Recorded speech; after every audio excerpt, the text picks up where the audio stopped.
the August meeting for the Board of Adjustments. If all can please rise for the Pledge of Allegiance. Pledge allegiance to the flag of the United States of America and to the republic for which it stands, one nation, under God, indivisible, with liberty and justice for all. We'll start with the approval of the agenda. Kristen, are there any changes for today? Yes. You can go. Okay. Do you want me to? Sure. Yes. Chair Chase, thank you. Matthew McConnell, Assistant City Attorney. We are going to remove the items for discussion 5A. I think it's more appropriate at a different time in the future. And then we had a request from the applicant's attorney, Ms. Katie Cole, for item 4E. She has a scheduling conflict later in the day. If we can move that up to 4A. Okay. Just to hear that first, and then we can take the rest in order. Okay. You want me to call roll? A motion to approve today's agenda? I make a motion to adjust the agenda as suggested. Second. Okay. All in favor? Aye. Wonderful. We'll move on to audience comments. If there's anyone here today that would like to speak on an item that's not currently on the agenda, now would be the time. Otherwise, if the item is on the agenda, you'll have your time at that case. Okay, hearing none, we'll move on to... Yeah, but before Member Chase, or Chair Chase. Ginny, do we need to do roll call? Yes, we do. Member Causey? Here. Member Core? Here. Member Garshaw? Here. Member Small? Here. Vice Chair Chase? Here. We have a quorum. Thank you, Matthew.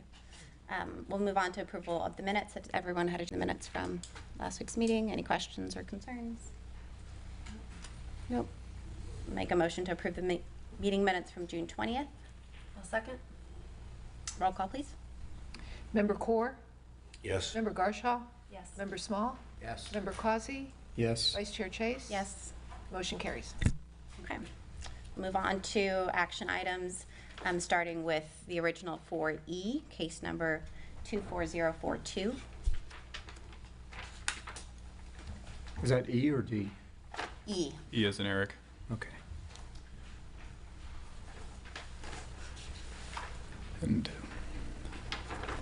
as staff gets their presentation ready, is there any ex parte communications that the board members would like to disclose for the new board members? These are site visits, essentially any information you accumulated outside of the hearing today, any emails you got, and we'll just go in order from my right all the way down. No. None? On this particular. On this particular item. Yes, as a part of the Don Cesar Property Owners Corporation, we have discussed this case. Not specifically, but about what's happening at the Smiley's property. Okay. Does that help? It does. I'm none outside of a site visit. Thank you. This is just for this. Just for this one, correct? None. None. Thank you. If we could get the PowerPoint pulled up. Good afternoon, Brandon Berry, Senior Planner. This is preliminary plat case number 24042. This is one of the less common responsibilities of the Board of Adjustment is to review preliminary plats for subdivisions. The current property address is 3700 Gulf Boulevard. Eli Payne of Bayside Engineering LLC for Smiley Snack Shack St. Pete Beach Incorporated requests preliminary plat approval to replat the subject property to 4 fee simple parcels proposed for residential townhouses with remaining land held in common homeowners association ownership. So to give a bit of background, the subject's lot, it contains the vacant Smiley Snack Shack, is proposed for fee simple subdivision. It would allow for 4 residential townhomes to be constructed. This land was not previously subdivided. It's actually a portion of a block of the Don Cesar original plat. Creation of these lots does require that it go through the platting process. They're currently at the preliminary step. From here, it will go on to City Commission, and then it will come back for a final plat. The case is subject to an accompanying request to allow for townhomes in the zoning district and alter green space calculation standards. Currently, the zoning district only permits for condo and apartment style multifamily development. There is an accompanying case which will go to the planning board for recommendation next month. And that change would be contingent on the approval of the final plat for this development. Here is an overlay of the aerial showing the way that the parcels are proposed to be split. There are, like I mentioned before, 4 units that are proposed. It contains the unit itself, the walls of the unit, as well as a portion of the land outside. The center 2 units contain a small back patio area with a pool. The ones to the north and south contain a back patio area with a pool, as well as some land north and south, respectively, of the parcels. And then there will be a common area that's shown in green on the screen that would be maintained in the homeowners association ownership, and that would be for all 4 owners of the parcels to be held in common. This request was reviewed by the Technical Review Committee. That's a staff level meeting on July 17th of this year. No substantial comments were shared. The applicant meets the standards for the number of residences allowed on the lot, the density of the lot. The height for the development is compliant. Lot coverage and impervious surface are met. As I mentioned before, the arrangement of the individual parcels is contingent on the zoning code change, which will proceed to commission with this request. The request did receive a setback variance, as had been before the board in February of this year. That request and that approval is still active. Staff recommends recommendation of preliminary plat 24042 to the City Commission. There is one condition. The approval of the preliminary plat is contingent upon the final approval and adoption of the proposed language found in the Land Development Code text change case 24041. That's the commanding case I just mentioned. Should the case be denied, the approval of this preliminary plat is null and void. I know we have the applicant and their attorney present. If you have any questions for me, I'd be happy to answer them. Any questions for Brandon? No question. Before the applicant, can we go ahead and swear everybody in as well? Anyone who will be speaking to the board today or making a presentation needs to be sworn in. Please stand and raise your right hand.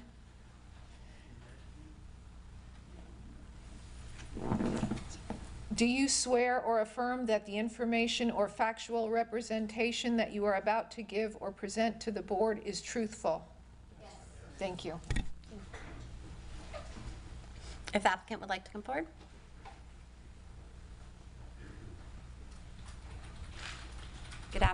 Good afternoon, Madam Chair, board members. Katie Cole with the law firm of Hill Ward Henderson, representing the applicant. First, thank you for accommodating the agenda change for my schedule as I rush to Tarpon this afternoon to get to another hearing. So thank you, I appreciate that.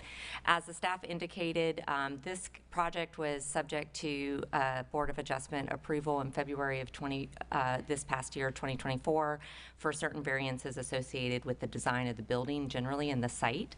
At the time, it was considered, it was thought that this would be subject to a condominium plat type of ownership to facilitate short-term rentals. After the owners were discussing with the Don Cesar Property Owners Association and some of the logistics of the operations, they have committed to having fee simple ownership of these townhomes, and there would be limited rentals per the code. So that was a big change that now facilitated a plat as opposed to a condominium form of ownership, hence the reason we're here before you today, as well as working with the staff on the text amendment that the Planning Board and Commission will also hear. So we appreciate all of the input of the Property Owners Association and their discussions throughout this time, and appreciate your support. Happy to answer any questions. Mr. Eli Payne, who's a engineer on the subject, is here today and can answer the specifics as to the plans. Kristen, would you receive any letters for or against this? No, we did not. Is it fair to assume that the feelings of the association are positive with the current plan? Yes. Thank you. I don't want to speak for them since they're not here, but I know Ms. Carty. They did all feel like this would be something that they would be supportive of. Great. Does the board have any questions for the applicant? No. Thank you so much. Thank you. Is there anyone else here today that would like to speak on behalf or in opposition to this case? If so, now would be the time. No? All right, hearing none, we'll close the open discussion and move on to board.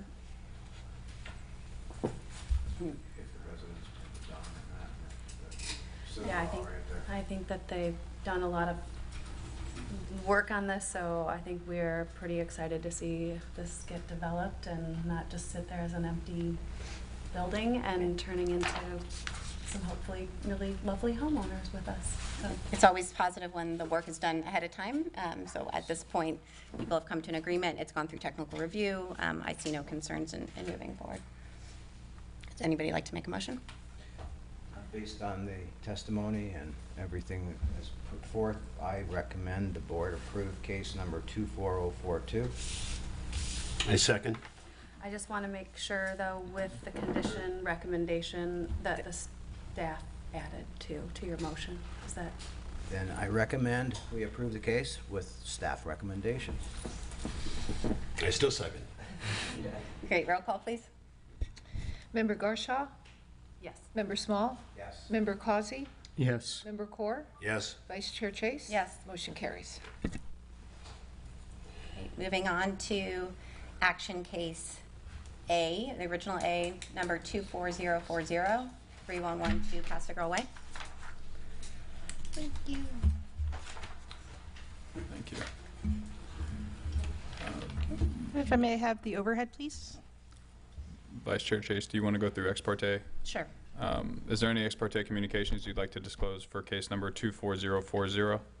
I do. Okay. Someone in the neighborhood reached out to me on my personal cell phone and asked me to contact them to discuss this. I did not do so, but Okay. Are you familiar with the site? yes, very. Okay. Anything else? Yes, I was reached out to by a couple of neighbors from the property. I received a text and a phone call, and the information is also in letters, so. Okay. I'm familiar with the site. I did receive communication from the property owner, but did not respond. Okay. I talked this morning with Danielle from the Historic Preservation Board because this had gone before them, and I was just seeking her input. I spoke by telephone with her this morning. Also, I'm very familiar with the site because I drive by it at least twice a day and sometimes 4 or 6 times a day. So if it's a site visit, I literally go by it every day. Thank you. Yeah, and for me, I just had a phone conversation with Brandon about the details of this. Okay. Familiar with the site? I am not, Thank you. besides from the diagrams. Okay. Madam Chair, members, Kristen Coleman, Community Development Director. And we're going to start with variance case number 24040, located at 3112 Passigrove Way. It's a request for an unnecessary and undue hardship variance. Vivian Harold, on behalf of PAGSUP LLC, requests installation of a 34-inch by 52-inch frame sign with a sign face of 8 square feet, approximately 102 inches, or 8.5 feet from grade, projecting hanging sign under the eave of the existing building along the Passigrove Way frontage, and they're looking for relief from LDC section 26.19. Listing of exhibits. The subject property is outlined in red. It currently contains a commercial office and retail use. It is a corner parcel with a single-family residence to the south, 32nd Avenue and condo complex to the north, alley and single-family residences to the west, and Passigrove Way and condos to the east. The property is located within the RM residential district within the Passigrove overlay, and also RM on the future land use map. Here is a current survey of the property. Just to give some prior approvals on background, in 2007, the property was included on the local historic registry and designated as a local historic property number 33. City records contain information that a certificate of appropriateness and FEMA variance amendment was granted for substantial improvement associated with the concrete landing and stairs addition in 2019. The request, again, is a sign type that's not permitted as per LDC section 26.17 for a projecting hanging sign. Again, not a sign type that is permitted within the RM district within the Passigrove overlay. And that is just a close-up of the sign itself. Here's a front elevation showing the proposed sign, again, tucked up under the eave. This was some historic photos that were provided by the applicant, also included in your package that was posted within the agenda. There was a previous sign. I believe the new sign is inspired by that. It is a little smaller than the previous sign. You can see that it used to project actually over the sidewalk. The applicant, again, has a smaller sign that is proposed and to be tucked up underneath. So looking at this, when we were saying it's not a sign type that's permitted, I wanted to let you know what is permitted within the RM residential district. So there are some signs that are permitted, such as a freestanding, a monument sign, and also an attached sign for like a wall sign. So those are two. Again, this is just one that is just not permitted in that RM district. But there is signage that is permitted, and I wanted to make sure you were aware of what is permitted. Going on to the site, noticing was completed as required. The legal ad and notices were mailed on 9/11. Signs posted on the property on 9/18. Again, because it is a corner parcel, 2 signs were posted. Here is a view looking north, from the north looking south at the intersection of Paso Grow Way and 32nd Avenue. Here looking west at elevation along Paso Grow Way. Single-family residence to the south, and 32nd Avenue and the condo complex to the north. Here's just another view looking north from the sidewalk, so you could just kind of see, again, the frontage of the property. And here's the proposed location of the sign. There is, I guess you'd say, there is a hole that was bore from the previous sign that still exists today. And then the proposed location under the eave, just so you could see the depth that's currently there. The variance criteria and comments, these were contained within your staff findings reports. These are the criteria you must find support in order to grant the variance. Just some additional background. The application did go before the Technical Review Committee, or TRC, of the variance submittal, which was held on July 17th. There were code enforcement and planning, zoning, transportation comments that were discussed with the applicant. And it was agreed that any non-compliant signs that are currently on the site, including the A-frame signs that you previously saw, and the LED window signage would be removed, and that no illumination of the sign is proposed. When it went before the Historic Preservation Board on August 1st, as required by LDC Section 28.14, it was provided a recommendation of approval with staff recommendations that the sign not to be illuminated and removal of all non-conforming signs. So both committees and boards agreed on that. So included in my staff findings report, I did want the applicant to provide further testimony as to the hardship faced in terms of installing signs that are in compliance with the sign types permitted under the Land Development Code Section 26.27 for the RM zoning district in which the property is located. Staff does find the request is reasonable as the sign is not excessively sized and in character with the sign in place at the time of the structure's placement on the local registry. Staff also finds the request results from the applicant's attempt to install a sign that meets the maximum square footage permitted, while the site layout and architecture of the building do provide challenges in the sign types permitted. Should the applicant provide information to satisfy the board that substantial and competent evidence has been provided and look favorably on the application for the relief request, the board may want to consider the following conditions. Any installation of signage as part of this proposal or future signage may not be internally illuminated. Removal of all signs that were installed without permits be removed, which include the LED window and A-frame signs.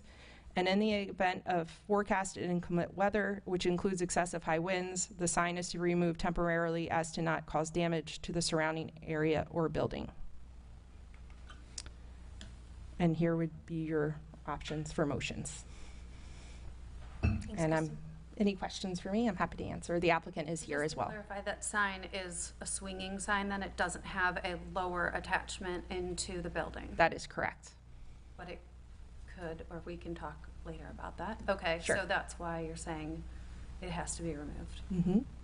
And then they have non-conforming signs today, and they were asked to be removed, or they were not? As part of this approval, that they would be removed any non-compliant signs. But they're not compliant now. Were they asked to have those removed in advance of this, or? A little bit of background history with my predecessor. She allowed for a temporary installation of the sandwich board signs, which were limited to 2. I can tell you they have been there for some time. Perhaps the applicant can give some testimony as to why there was such a delay on that. It was understood that it would be a temporary thing, but there was no definitive time given. So it's kind of that gray area. We have allowed it to continue. Application came in. I will say the application came in June. However, it had to go to Historic Board, TRC. So it does take a little bit of that time frame that, to take into consideration with. Any other questions? Yes, Kristen. Yes, sir. So just in the interest of the traffic safety comment that I read, how high can a fixed sign be in that area? Like, the problem is the sign itself at the height it's shown in the representative picture. It looks like it does block traffic, or the view of traffic. So if you were to raise, can it be a higher sign, a fixed sign? The maximum height couldn't exceed 8 feet overall. Okay. Yeah. And then just to clarify the question about how it's attached, it's a fixed sign that, because I read some things about it being able to be blown in the wind. Are we talking about a free swinging sign, or are there details about how the sign is to be attached since it's a hanging sign? It was not provided in the applicant's submittal, but they are here to provide that kind of testimony. Okay, thanks. Sure. As a follow-up, Kristen, did the staff have any concerns in terms of traffic safety and visibility with the proposed? Not with the proposed sign, actually. I would have more, because of the corner lot, if they did a monument sign or a freestanding sign on that corner, I think that would cause issues. A wall sign, just based on the architecture of the building, would be kind of hard because it does have that windows that are pretty much on 3 sides of it. So that would be lower to the ground, which they could do. And I just also looked at historically what was there when the building itself was placed on the historic registry. They didn't include the sign. Sometimes they do, sometimes they may not, but they did not in this case to just keep it covered. Is there any guidelines put in place to what would prompt the removal of the sign? Is it a tropical warning for the beach area? That would be kind of under your purview as well. I just wanted to bring that to light that, I mean, things could pop up as well, so to take that into consideration, but that was a staff concern. One more question. Sure.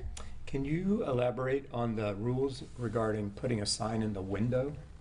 So with window signs, usually it cannot exceed 50% of the glass area, of the window area, which would be quite substantial based on the windows that are currently there. So in other words, the same size sign would take up more than If they had similar signage as proposing, like 8 square feet, I do not have the calculations of the total square footage of the window signs that are there today, but that would be very minimal if they put that sign, say, in the window. If I'm understanding. Minimal, you mean? 8 square feet where they have, I don't even know how many square footage. If we could have the overhead, I'll bring back up the picture. And it would not exceed. It would not. It would be very tiny square footage. If you look, sorry, going back. Yeah, go back. There.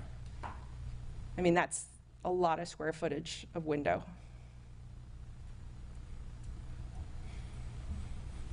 Okay, thank you. Any more questions for Kristen? Not. If the applicant would like to come forward.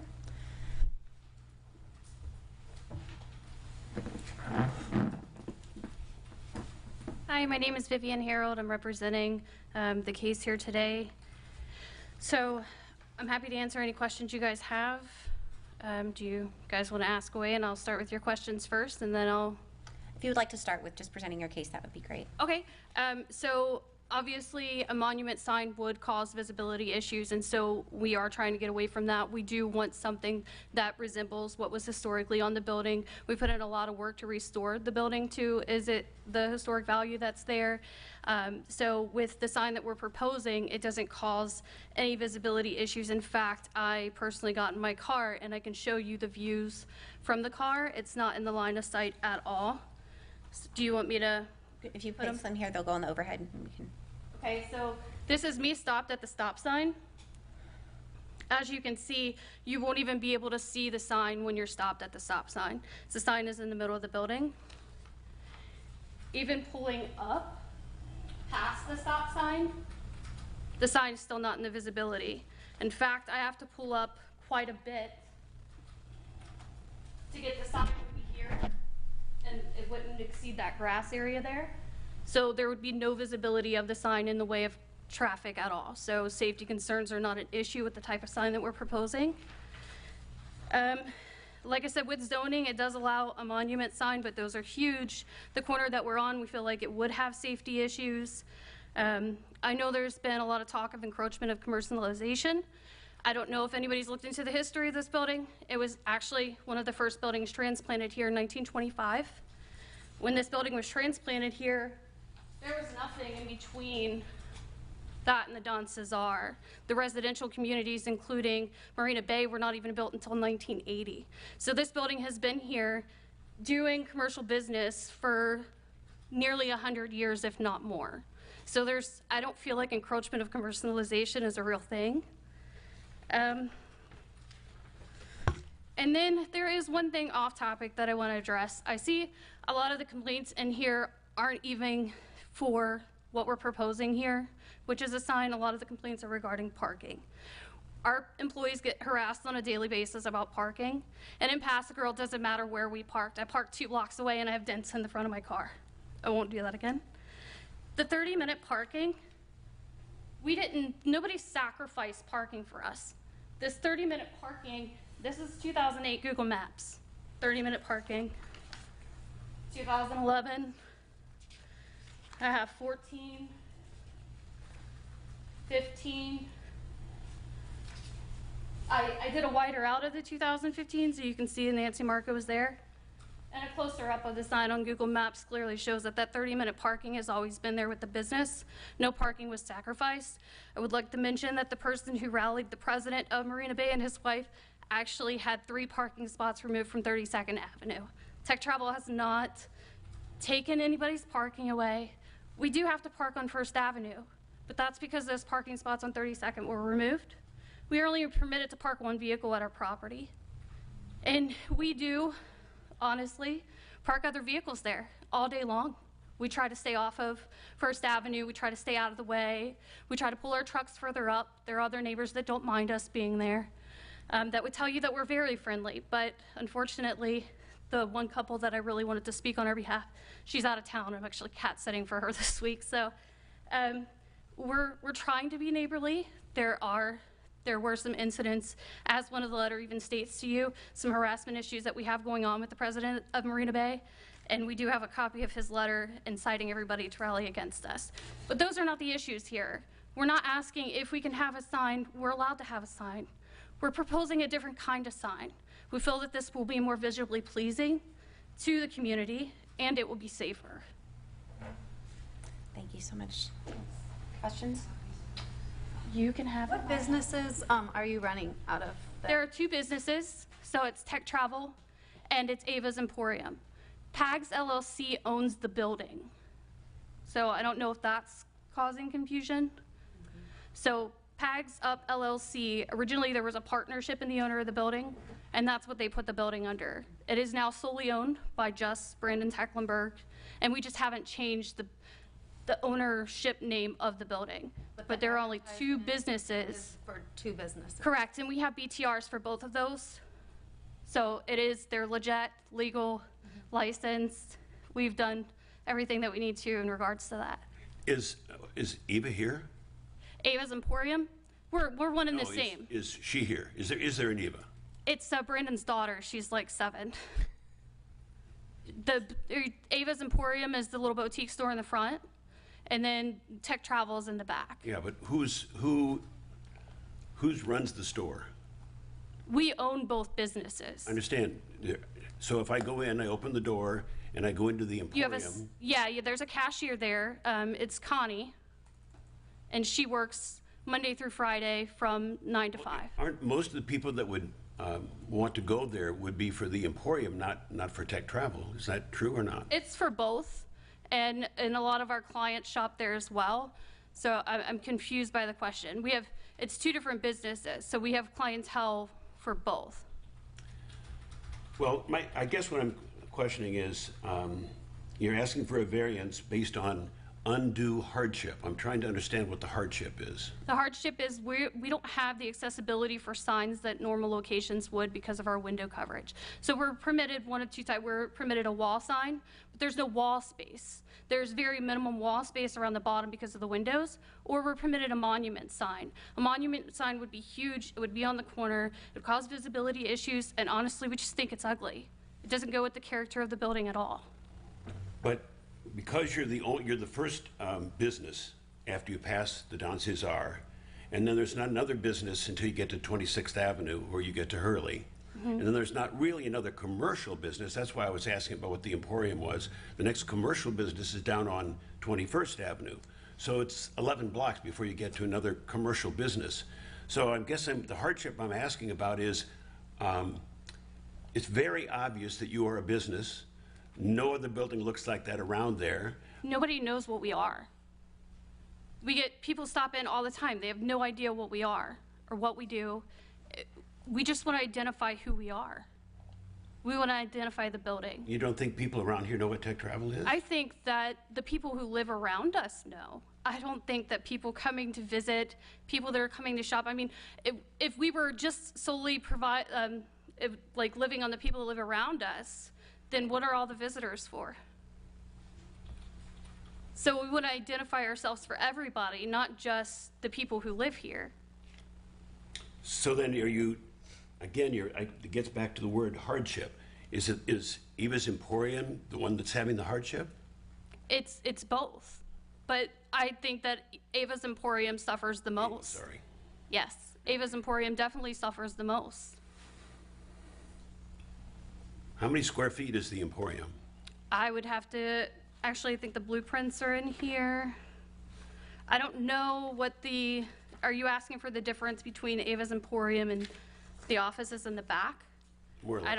I don't have, unless it says it on here, I don't have, yeah, I don't know off the top of my head. I don't know. Does it get a lot of business? I wouldn't say so, no. Is it because the sign it doesn't get a lot of business? I believe that it is. I believe that if we had something identifying what the building was, that it would bring more people in for sure. So with the sign, sorry, just a question. We asked about whether or not the construction of the sign has a way to be mounted at both the top and the bottom to avoid weather being a problem for whether or not that becomes a flying object. Is that something you could clarify and/or? It's definitely something that. In the design, could that be constructed that way? Absolutely, we can look into that. The only thing we would have to look into is the structure where we would attach it because of all of those windows. There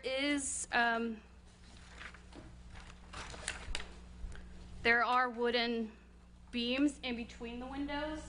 We just have to have, like right here, there's one and the sign's going right there, so it aligns perfectly. Could absolutely look into putting an attachment there so that it wouldn't just be the bar on the top, but a bar on the bottom as well that would secure into that.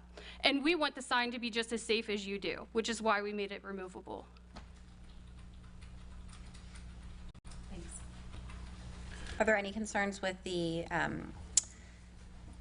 request to remove all current non-compliant signs? No, in fact, I took that picture today to show that the window vision has already been removed. Great. As promised. And as far as the sandwich signs, there was no definitive time given to us either when we discussed it. It was a temporary until we got the sign approved. Initially, we were trying to get the original sign approved, and that was denied. And so then after going back and discussing everything, we made accommodations to the sign to help get it pushed.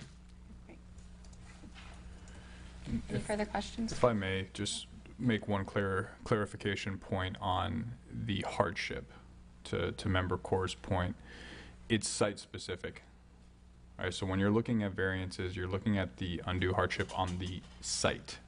You're not looking at the businesses, you're not looking at the people that live there, you're looking at the site-specific. And I think the undue hardship here from staff's point of, or from the applicant's point of view and from staff's recommendation is that they're allowed a monument sign, but because of the situation of the property is where you get to the undue hardship. So I wanted to make that clarification point for your question. Thank you. No problem.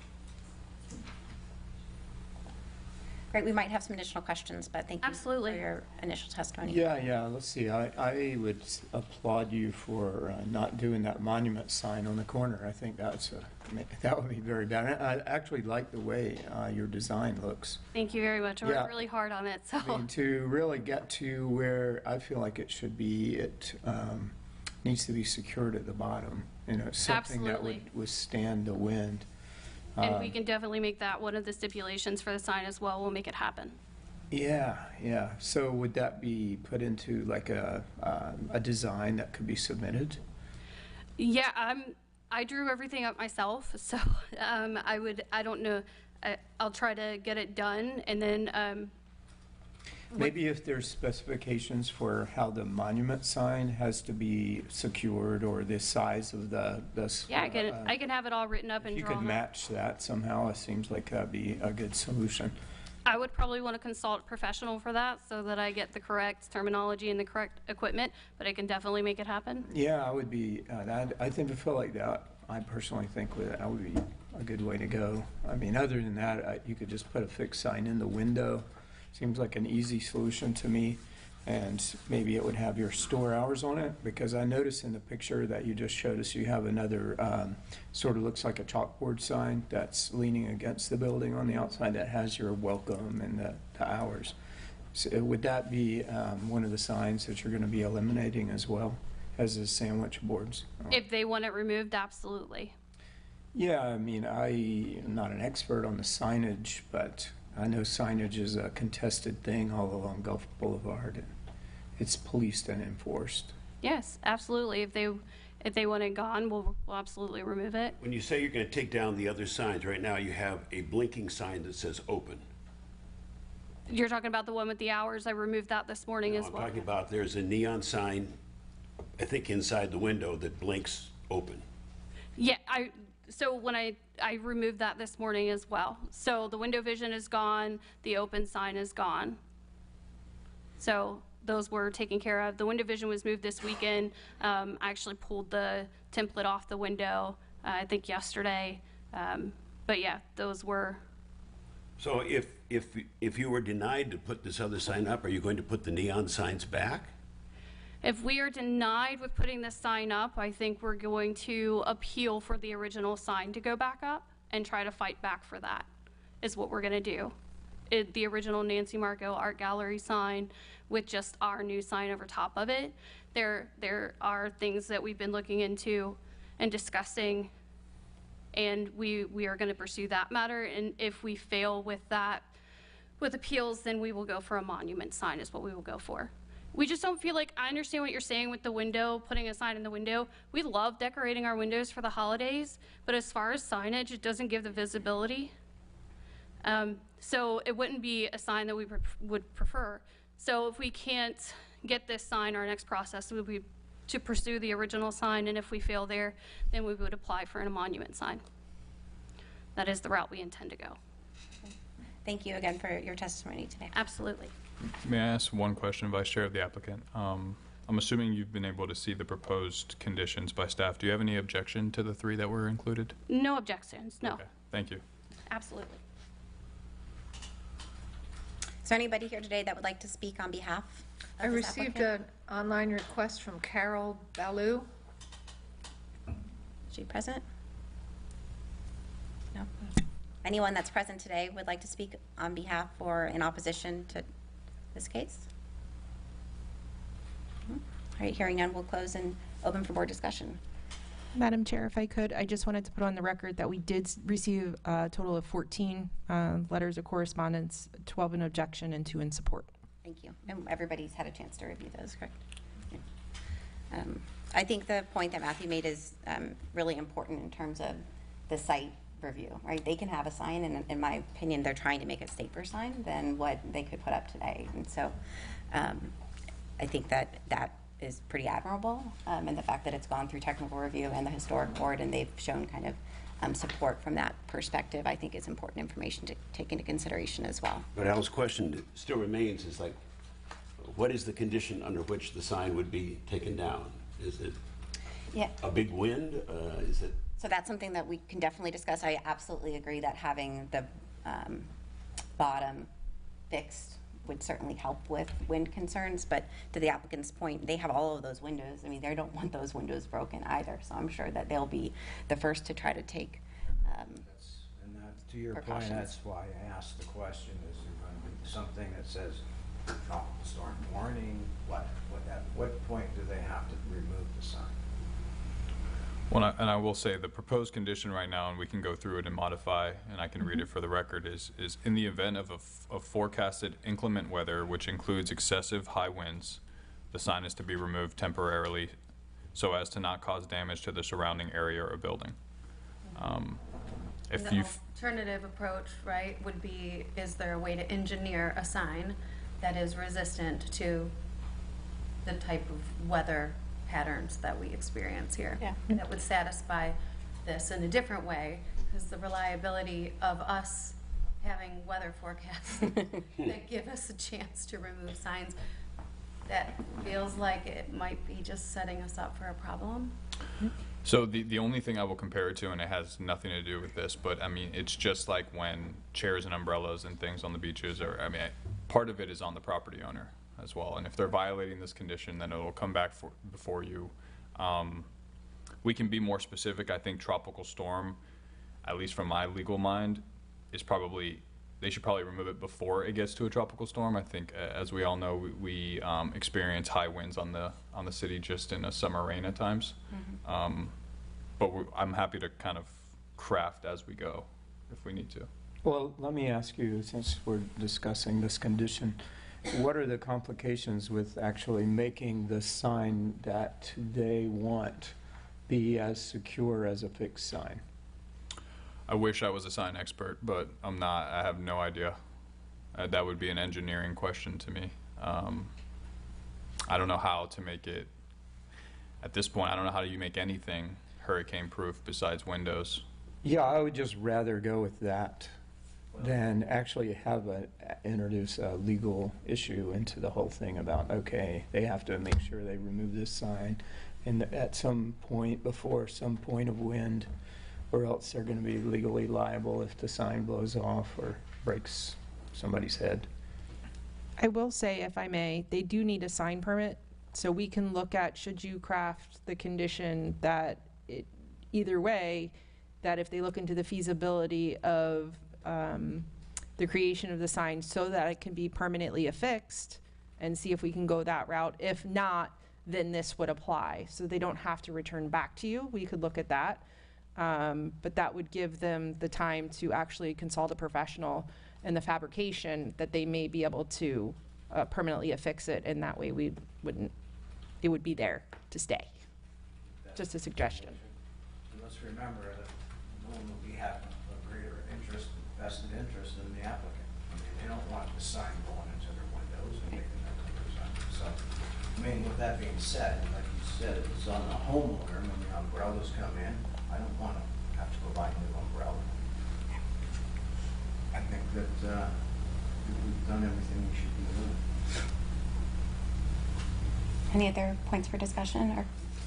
Is there nobody came today from the other side to Nope, make their case? currently not.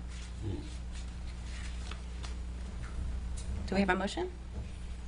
Well, there are a lot of, they did go to the trouble to send letters, and We have quite a few letters, but the fact they didn't take the time to come in. yeah. Well, And I think there can be easily a misunderstanding, as we kind of confirmed here today. The point of the case and the hearing is site-specific as opposed to connected to a specific business or what that site is being used for. And that's part of, our job as a board is to make sure that we're addressing the cases based Yeah, I don't on think the this has to do criteria. with whether they showed up or not. I don't think that's a fair, this is their No, I testimony. understand. So we shouldn't be dismissing anything because it's written and not in person. This is a fixed meeting and people can't always show up at 2 o'clock on a middle of a week. Yeah. So I think we have to look at all of this and consider the site issues are mentioned in some of these concerns about parking. Just being a good neighbor, I think, is something that looks like a challenge for this business. But as far as the sign itself, It's We've up to closed the board. the testimony for now. yeah, I'm just, it sounds like there's challenges there. But we're looking at this as how does a business provide appropriate signage given the dynamics of this area, this space, and this building? Yeah, I agree, and I think that's an important thing to, share with the applicant, that, we want to support small local businesses. We also encourage you to be as connected and neighborly with your community as possible. And so we would encourage you to continue to work through that. Yes, sir. I didn't sign a form, but I would like to make a comment, or at least come up and speak for a second. On behalf of the homeowners that are around this building. Please proceed to them. So if, My name is Jim. 1 second, sir, just 1 second. So if we open the public comment, then we're going to have to allow the applicant to respond. I Okay, understand. just so everyone understands. And then were you sworn in at the beginning? No, I wasn't. Okay. Do you swear or affirm that the information or factual representation you're about to give or present to the board is truthful? Yes, I. Thank you. And can I just ask one question? Why didn't you come up when we called you before? My hearing is not very good. Fair enough. And I wasn't sure exactly who was going to come up. I know there were a lot of letters. I know there were a lot of people that, in the neighborhood that were talking about some of the problems that are involved with tech travel and their parking situations. Thank you. So if you especially can just how- state your name and then you My can. name is James Miller, And your address, please? 3107 First Street West. Okay, cottages over there. All I know is that Tech Travel, on the weekends, they have typically 2, sometimes 3 pickup trucks parked in front of our cottages. Every weekend, Saturday morning through Sunday. How they manage to get some sort of approval to allow them to do this, I'm really not sure. They are definitely commercial vehicles painted up with the Tech Travel logos. A lot of times loaded with garbage in the back of them, including mattresses, looks like crab traps. All I can say is that I really wouldn't trust anything they say. She had a tendency to talk about the street around the corner with the 30-minute parking. But how about the neighbors that live over on First Street West who have Tech Travel trucks parked in front of their cottages all weekend long? Nobody's there. Nobody moves them. They just have a tendency to sit there. And all I can say about the sign is that I appreciate that they should have a sign, but I feel that it should meet all hurricane standards, because if it comes down to the trucks, they will bend the rules in any way they possibly can. I don't believe that this sign will ever be taken down if there is a hurricane. I hope I'm wrong, but all I know is from what I see for the last year with their trucks in front of my cottage. And it's very, very aggravating. I have a sticker on my car for a commercial, for basically parking in front of my cottage, and I usually cannot because there are commercial vehicles parked out there all weekend long. I own the Wharf restaurant also. I know that I can get parking stickers for my employees, but only allows them to park in metered parking. Okay, I'm still trying to figure out how these commercial vehicles can end up parking on residential streets. I appreciate your feedback, sir. We are here specifically to talk about the sign change. I realize that, but focus our commentary on. But when you're asking about if anybody from the neighborhood who's written all these letters, basically, I guess nobody does. I know a lot of them work for a living 2 o'clock in the afternoon is kind of a rough one. I can get away, needless to say. But all I can say is that I just want to make sure that whatever is approved over here is right, and they cannot take advantage of a situation like they are with the parking. That's all I got to say in this. The only reason I'm bringing up the parking over here is because I really don't trust what was said over here. Okay? Thank you so much for sharing. Thank you. If the applicant would like to address. If you could please restate your name and address for the record. Vivian Harold, you and my address, is that what you said? 3112 Pasagarrow Way, St. Pete Beach, Florida, 33706. I understand that you got a lot of letters opposing, but if you look at those letters, they're all from the same community. The president, Marty LaFond, used his position in the company to blast an email out to every owner there and incited them all to oppose us. And if you look at the writing, it is almost exactly the same in every letter, because he wrote the letter for them, encouraged them to use it, and add a little bit to make it their own. One of those letters is actually explaining that to you, confirming the harassment that we go through on a daily basis. There was threats made outside of our office. Marty LaFond's wife came in yelling at the cashier in there.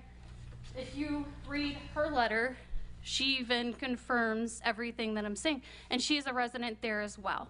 And the only reason I even know that he did that and have a copy of his letter is because she forwarded it to us. But that's a different situation that we're handling legally in other ways. But I just we are good neighbors, and if you go door to door and you ask people around, you'll find that just because one person who has this power to email blasts out, and I already told you they were upset about the parking, and again, that has nothing to do with the sign variance. We have 2 trucks that park on First Avenue. They are registered. They park after 5 o'clock and on Saturdays and Sundays. There's a whole street there, though. We do our best to park up front in front of Beth and Beth's house because she doesn't mind. Those parking spaces aren't always available. I have 5 kids to take care of. I have to work too. I don't know where they want me to park. Don't park on First Avenue. Don't park 2 blocks away. It's never ending. It's never ending. They have driveways and they have garages. We're not trying to be bad neighbors. I'm trying to work and make a living to feed my kids, to take care of my business, and to do the best I can. I go above and beyond for anybody I've met, and you can ask anybody about my character that knows me personally. I am a good person. I am a good neighbor, and the comment that was made was unacceptable. Do you want, this letter is already in the file. Do you want it to? Okay. Thank you. Thank you so much. So I think you did a good job, Vice Chair, but just to remind everyone, we are here for the sign. Yes. Any parking issues, we have parking compliance, we have code enforcement. I suggest a different avenue and venue for those complaints, see ClickFix, et cetera. So I just want to make sure that we're focused here on what the variance is for, which is specifically for the sign. Yep. Thank you. Since open comment got opened up again, I'd like to take advantage of it. Roberts is on 4506 Gulf Boulevard. Jackman, thank you for addressing that, what you just said. Every business owner deserves a sign. I'm a business owner. A lot of people are business owners. They deserve a sign. So I hope that you can see that. She is trying. She has willingly tried, doing what she can, and I believe she deserves a sign. I hope you guys can support that. With the 12 letters that were received, it's very true. You guys all know associations. One person goes there, they're the ringleader, and everybody submits them. So she is a business owner. She is trying. This is a case in point of so many businesses that come onto St. Pete Beach, try to open up a business here, have so much red tape on St. Pete Beach. Let's allow her a sign. Let's move forward, and let's make St. Pete Beach a better place. Thank you. All right, we'll reclose public comments, and we were at the point of getting to a motion, but is there any further discussion based off the commentary that was I think we just have the third condition, the one about the wind, as to whether we want to approve it with it being a fixed sign that meets code, like hurricane code. I think we could keep it as the way it's written, and a desire to get this to be a sign that is hurricane wind resistant, right? Yeah, we could, and we're leaving the liability with the owner. Although obviously the LDC isn't written that way. They want a fixed sign for a reason. They still have to go through another set of approvals for the actual sign, right? So, Yeah. Kristen was saying that they'll have to go through the permitting process for the sign, and Yeah. so we can make the that a request. the recommendation that as a part of the sign permitting, they prioritize a fixed sign. Yeah, I like that. They'll prioritize a fixed sign in the location that they're proposing. And only if that's not physically possible, then the secondary condition would come into play. Is that? So it'd be this sign, but it would not sway at all, is that what we're saying? Yes. I mean, not her, but their proposed sign. Correct. There would be a bottom that would affix it as well. So it won't swing at all, and therefore, if there is a forecast of a lot of wind, it doesn't have to be Doesn't have to be taken down, exactly. If it's meeting certain parameters engineered, that we're just suggesting that that's the recommendation.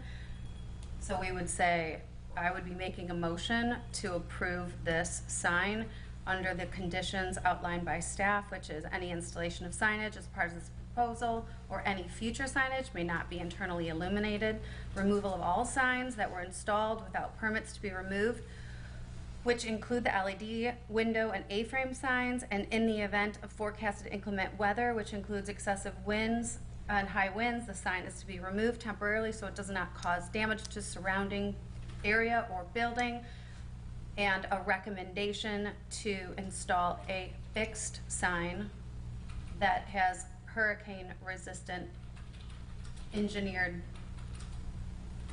connections to the building. And I'd move just say to hurricane make that our approve that, yeah. Mhm. That's What, the as you just said it. Did you So, get that, Jenny? She did. so she made a motion, so you would second it. Well, she didn't make a motion, but I did. Approved with those conditions? Correct. Yeah. Okay, I'll say, yeah, we got that. Roll call? Member Small? Yes. Member Causey? Yes. Member Core? Yes. Member Garshaw? Yes. Vice Chair Chase? Yes. Motion carries. All right, moving on to action item B, case number 24046. Is that you, Brandon? It is. Did you pick up on that? So if it can't be hurricane-proof conditions.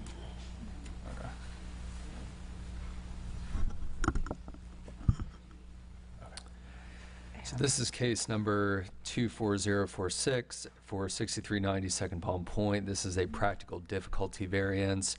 Amy Rebecca Nicholas Laffler requests to construct an in-ground swimming pool of approximately 21 by 17 feet with a 9 by 6 foot spa and 20 by 9 foot sun shelf that is elevated less than 2 feet above grade and is proposed to be installed 5 feet from the southeastern side property line where 7 feet is required. This is specifically a variance from Land Development Code Section 6.13 C1. Here is a listing of exhibits. An aerial of the property. It is located at the southwest corner of 64th Avenue and Second Palm Point. The zoning of the property is RU1, which is a single-family zoning district. Here's the survey of the property. The home was built in the 1960s. It is, however, generally compliant with the city's current zoning setbacks. Because the property has two frontages, the narrower of the two frontages is considered the front yard. The other one is considered the secondary front. Opposite the front yard is the rear yard. Opposite the secondary front is the side yard. So the applicant is looking for a variance on the southeastern side. That's the yard opposite 64th Avenue. And that is where the side setback is required to be 7 feet for pools, as is shown here. So on the left is to the west of the property. That is the rear yard where 5 feet is required as a setback and 5 feet is demonstrated. On the southeastern side, that is the side yard. A 7-foot side setback is typically required under the standard side setback standards that applies to the home as well as the pool. The applicant is proposing 5 feet, so they're asking for a 2-foot variance on that side. I did also want to mention we have noticed for this hearing for this request. We did not receive any letters for or against. And this gives the request in more detail. Again, it's a 2-foot variance to the side yard setback for a pool that's elevated no more than 2 feet above grade. This will be an in-ground at-grade pool. Here's some photographs of the site. This is showing the sign posting in the front yard. The other sign posting looking to the west. This is the backyard of the property. The property is somewhat unique. There are a few others in the city that are like this, where there's a layer of rock, gravel across the site. Previously, it spanned the entire site. The applicant has made some improvements. I'll go back to the previous slide showing the turf in the front yard. I don't want to say that I'm not 100% sure that the entire yard has a layer or had a layer of asphalt underneath, but at least in the front yard, there was a layer of asphalt underneath the yard. Last year, the applicant took up that asphalt and they put the turf down. The surface, the subsurface is still somewhat impervious. However, the asphalt has been removed. That is the area beneath the turf in the front yard. As far as I'm aware, the backyard is still impermeable. It does still have that asphalt underneath, but the applicant can speak to that to verify. And this is just showing a view to the south. This is the area where the pool would be proposed, and that's the setback, the fence line from which the pool would be set back. The 2-foot encroachment is requested, looking straight on. Staff responded to the 4 variance criteria in your staff report. Staff does find that the request will not have an adverse impact on the neighborhood, but does seek additional testimony from the applicant regarding the need for the 2-foot encroachment of the pool relative to any difficulty that may be imposed by a smaller sun shelf or spa. It appears from staff calculations that the pool with spa and sun shelf will be larger in terms of total square footage than others in the immediate vicinity. Although staff does recognize that the lot is more constrained than many others due to the building placement and the 2 frontages, most of that constraint, however, is in the front yard. There is a greater limitation in the front yard. This would be in the backyard of the property. Staff recommends that the applicant provide additional testimony to the difficulty faced in meeting the standard 7-foot side setback. Again, that's on the south side. If the applicant does provide adequate testimony to the finding of Board of Adjustment, staff recommends approval with the following 4 conditions: that the applicant fully irrigate any vegetative area of the lot required by this approval. Ground covers or sods chosen for vegetative areas of the lot shall be selected to be Florida friendly. The applicant shall fully remove the asphalt beneath any area of the lot to be vegetated, which shall be documented through photos provided as part of the pool permit zoning inspection record. And the applicant shall utilize an infiltration trench, permeable pavers, or another technique to capture deck runoff between the pool deck and property line of both abutting neighbors. I did want to say that the applicant has shown this in their submittal that they would be vegetating the lot. The lot is not currently compliant with either the impervious surface ratio standard. There's also very little vegetation. They have shown that they will plant if they are approved for this variance, which staff does look at as a overall improvement to the lot, certainly with the current asphalt underlayment. However, we do just want to make sure that they provide testimony for support of the variance setback. So you have multiple motion options. If you find that the applicant has provided adequate testimony, we do recommend to approve the variance case 24046. Staff has recommended 4 conditions. You can, of course, modify, remove, or add to those conditions if you see fit. You also have the option to deny the variance case, or if you feel that there could be adequate testimony provided in the future, you're welcome to motion to approve, to continue the case to a future Board of Adjustment date pending submittal of additional requested information. That's all I have. I know that the applicants are present. Do you have any questions for me? Yeah, Brandon, would all of these conditions need to be met once they submitted for a permit for this pool anyways? Because it's a 10% improvement on the appraised value, or how does that part work in terms of land development code and just having to meet certain building requirements for a pool permit, et cetera? Could you touch on that, or are these something unique that we're asking for here that wouldn't otherwise be requested? Sure. So the applicant, based on the pool size, it calculated to be about 8.5%, and it's based on a 10% addition to the lot. So they would be required to make the lot compliant with the impervious surface ratio standard of 30%. I believe they're currently at about 20% with the improvements they made in the front yard. However, they would not need to make the overall green space standards that would bring them into compliance as if they were to have developed the lot today. These variances would go beyond that in that regard to require the full green space compliance site-wide. So they would actually have more permeable surface because of the turf in the front yard, they would need an additional 24% site-wide and vegetative area. Okay. Did that answer your question? Yeah, so I'm thinking, I mean, I'm just looking at them, so it's just irrigating vegetative service that's already gonna have to happen. It's just the amount of ground covered area that would change, It would, really the one thing? correct. Okay. Okay. I think that's important to note too, because there's other means for those things to happen as well, correct? Correct. Any other questions for Brandon? No, great. Thanks, Brandon. Thank you. Vice Chair Chase, before we move on to the applicant, can we go through ex parte disclosures? Thank you. None? No, I'm just gonna, I just drove by, okay. drove by the site. None. None. I will clarify the record in this case. When I said that I had declared talking to Brandon previously on the last one we did, I was just confused. Okay. I talked to Brandon about this one, Okay. not the other one. No worries. Okay? Thank you. Thank you. The record has been clarified. Thank you. Great. Is the applicant here? Would you like to? You can state your name and address and share your testimony. That would be great. Were you both sworn in? Yes. If you're going to speak, you're not going to? Just support? That's fine. My name's Nicholas Laffler. It's my wife, Amy. Our address is 6390 Second Palm Point, St. Pete Beach, 33706. We moved into our dream home about a year ago. It was a house that hasn't been touched probably since it was built.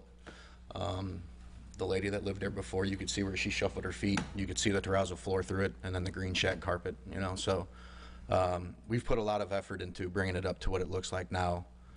Like Brandon said, the turf in the front yard was kind of a learning experience on the whole green space code stuff that I had no previous experience with before.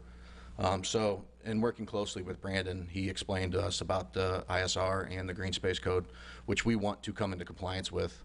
The swimming pool project was the last of it, obviously, because of money issues. But now that we're at a point where we think we can do the swimming pool, one of the previous projects that have nothing to do with this is the inspiration for the design of that swimming pool. Because of our restraints in the back, we've kind of adjusted a couple of the layouts with the spa and the sun shelf off of the actual inspiration photo that I have of the project I worked on. And that was to meet the setbacks on each side. The 5'1" is what I was told originally when I called up here to find out about it. So I kind of ran with that idea and that design at 5 and 5, and then come to find out that it was going to be pushed down to 7. The engineer or architect on it did make a couple changes. We lost already one of the sides of the spa, so now the spa being a rectangle in shape, it's only going to have seats on 3 of the 4 sides. The other side that we lost that seat on now looks over into the sun shelf. The space between the stairs and that edge is a little over 4 foot.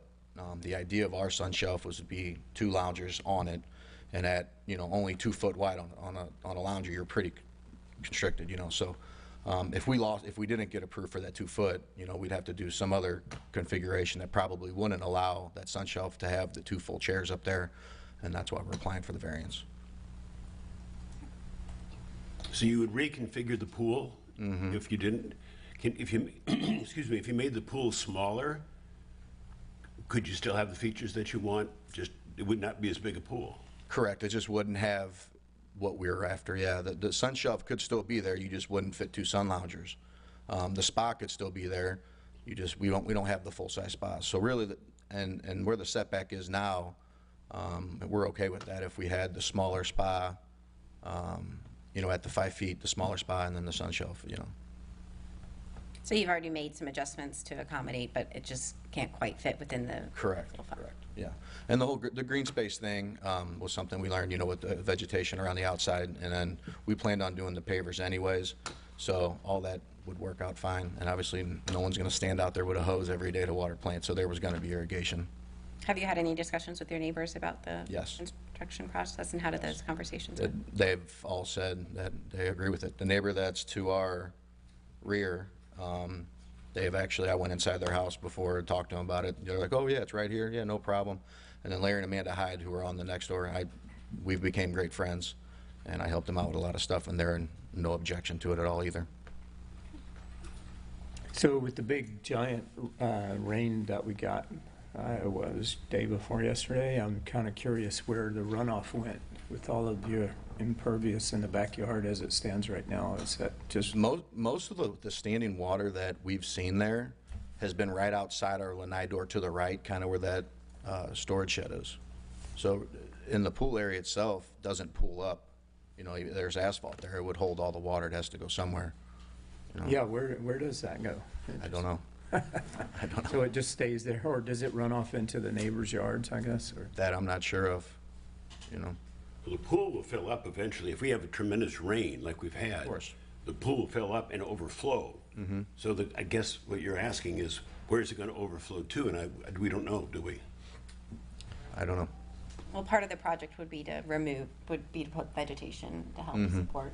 Yeah, that would, you know. There's a whole permitting process. Yeah. Cool, so. Yeah. Zoning and all of that, Yeah, I'm familiar with, having done this myself. So I'll just say, yeah, you're on the beginning of a journey, right? Yeah, absolutely. Does anybody else have any questions for? Do you have other open permits or any other variants? I do not. So I've gone through every process for the building permits, for the turf, the outside with Brandon and Luke at the building department, and we've finalized all those out. Mm-hmm. So the hardship is really just getting a little bit bigger pool. It is to be able to fit the 2 spaces on that sun shelf.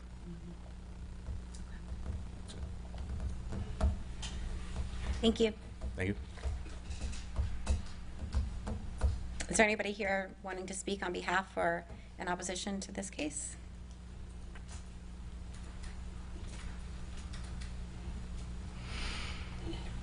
Roberts is on 4506 Gulf Boulevard. It sounds like they've already made a lot of adjustments to make this pool a lot better. They've talked to their neighbors. They have no issues with it. If we approve this, it's going to raise the property values, which brings more tax revenue to St. Pete Beach. It's a win. Let's approve it. Let's keep going. Thank you. Anyone else? All right, hearing none, we'll close the public comment and open for board discussion.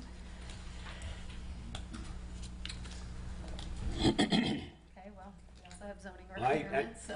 I actually would, my one worry about this is that we have zoning for a reason, and we have had what I call variance creep, is that people say, well, yeah, I know that's the rule, but we want to make an exception to the rule. And if you keep doing that over and over and over again, what's the point of having zoning? And I mean, they're very nice people, and it's nothing about this pool in particular. It's just the idea of constantly saying, yeah, I know that's the rule, but we're going to say never mind.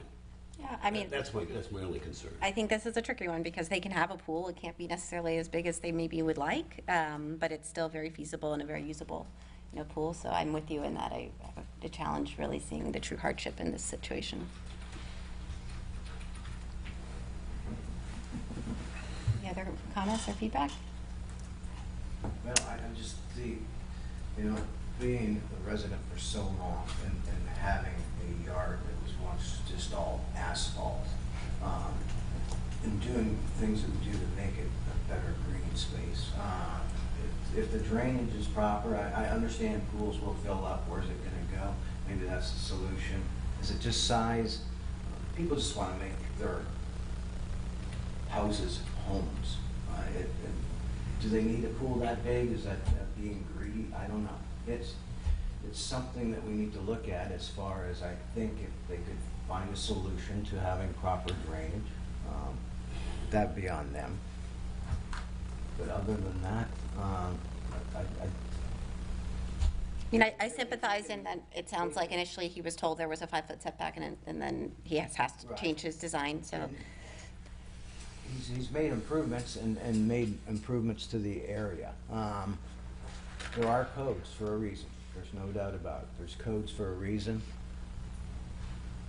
The pool hasn't been put in yet, so I think he could downsize to make it proper.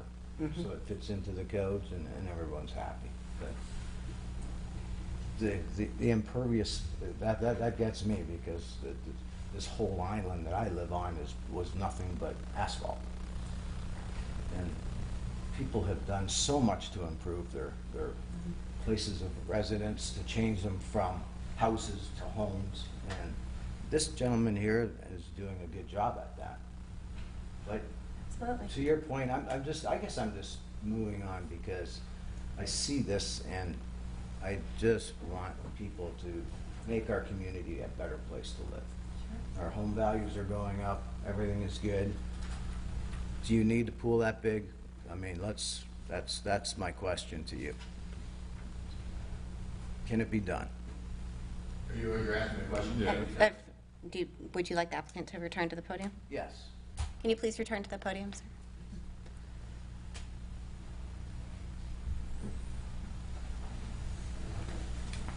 What exactly is the hardship that if you don't adhere to the codes? The hardship would be the size overall and the function and design of the pool. Okay. Yeah. But you have another design, is that correct? Do I have another design? Yes. That adheres to the codes? Yes. Okay. Yeah. All right. I've heard all of them here. Thank you. Thank you so much.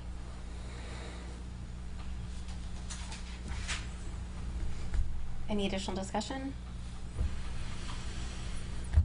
Would you like to make a No further motion? Discussion, I think that they should have to adhere to the code on this one. Generally, pretty much code. Would you like to make a motion for that? I motioned, well, actually, no, not yet. Not yet. Not yet. I want to hear some other testimonies of yours. What do you think on this one? I would agree. You agree? So I think we make a motion to deny the variance. So it would, I will. if we could, before you make the motion. Brandon's like option list, I'm trying. Well, he just said motion to deny, because remember, you all are here to say, these are the criteria, this is the evidence. So your denial motion needs to state the reason. There isn't a hardship. It's a smaller pool. So you don't believe Aligned it's with met the criteria? Pardon me? You don't believe it's met the undue hardship criteria? Right. Okay. Or practical difficulty criteria. My apologies. Brandon? I think what was just said, which is we should adhere to the zoning requirements, is what I'm looking at. It's not prohibitive for a pool, a spa, and a sun shelf. It's just at a reduced size. Okay? Yeah, I agree with that. We have a motion and a second? I don't believe that was a motion. No, that was not. I think that was just us talking. We're still in discussion. Okay. Discussion. Okay, so we want them to adhere to the codes, correct? I think we all share the sentiment that we really appreciate what he's done to improve the property, that we'd love for him to have a pool, that we'd want the landscaping to be better, and unfortunately, like, this can be done, and he can still enjoy that. And to be fair, if you look at the overhead view, the house next door is very, very close as well they're very close to each other. Yeah, and having a spa right back in the corner. So you've got the roof runoffs as well, all going on with that. Have elevated noise with spa jets.